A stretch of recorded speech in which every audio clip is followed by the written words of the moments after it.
যে শরীর আগে প্রদর্শন হতো না বলে না, একজন এক একটা ভুঁড়ি নিয়ে নিয়ে নায়ক নায়িকারা আসতো। নায়িকারা তাদের ভুঁড়িটাকে স্কিপ করে কিভাবে ফিট থাকা যায় সেই আইডিয়াটা নিচ্ছে। শরীর দেখানোর তো প্রবণতার বলে কিছু নাই, শরীর তো একটা অংশ। আমার হাতের মধ্যে স্কিনের পরে আমার নোকস দেখা যাচ্ছে, নেলস দেখা যাচ্ছে, চুল দেখা যাচ্ছে, সবগুলো তো আমার শরীরের অংশ, তাই না? শরীর দেখানোর প্রবণতা বলে তো এখানে কোনো কথা নেই। কথা হচ্ছে আপনি যখন জিম যাবেন, আপনি যখন একটা ফিটনেস মেনটেন করবেন, আপনি একটা সুন্দর ড্রেস পরলে তো আপনি চাইবেন সেই সুন্দর ড্রেস একটা সুন্দর ছবি তুলে দিতে। আর একটা মানুষ যখন তার ফিটনেস মেনটেন করে তাহলে কী পরিমাণ এফোর্ট দেয় এবং তার নিজের কাছে একটা ইন্সপায়ারেশন, নিজেকে নিজে দেখানো। আমাদের দেশের মানুষরাই কোয়েশ্চেনগুলো করে।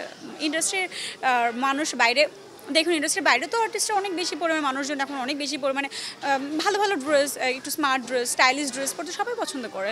এবং বলিউডের দিকে তাকালে তো বোঝা যাচ্ছে যে বলিউডের প্রতিটা আর্টিস্ট তারা যেহেতু নিজেদেরকে খুব মেনটেনও খুব সুন্দর করছে, খুব ভালো একটা ড্রেস আপ ক্যারি করছে, ভালো একটা লুক ক্যারি করছে।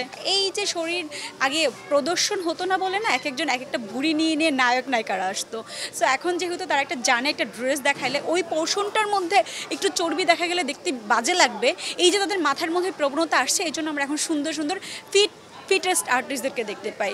লাইক আরফিন শুভ সিক্স প্যাক নিয়ে আসছে, এবং সিয়া মোহাম্মদকেও দেখলাম সে খুব ভালো একটা বডি ট্রান্সফরমেশন করেছে, এবং শাকিব খান এখন ডে বাই ডে তার ট্রান্সফরমেশনের জন্য বিজি থাকছে। নায়িকারা তাদের ভুঁড়িটাকে স্কিপ করে কিভাবে ফিট থাকা যায় সেই আইডিয়াটা নিচ্ছে। সো আপনি যদি ঢেকেই রাখেন সব কিছু, তাহলে আপনি তো ফিট থাকবেন না, তখন তো আপনি আনফিট একটা জিনিসটাকে আপনি লুকিয়ে রাখবেন। সো ব্যাপারটা এরকমই। আমি ব্যক্তিগতভাবে কোনো দল, মত, বিশেষ শ্রেণী কারোর পক্ষে বিপক্ষে কখনোই ছিলাম না।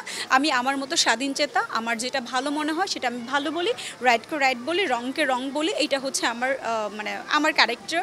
এবং আমি অ্যাকচুয়ালি অন্ধভাবে কাউকে বিশ্বাসও করে ফেলি না, আবার খুব মন খুলে কাউকে ভালোবেসে ফেলি না।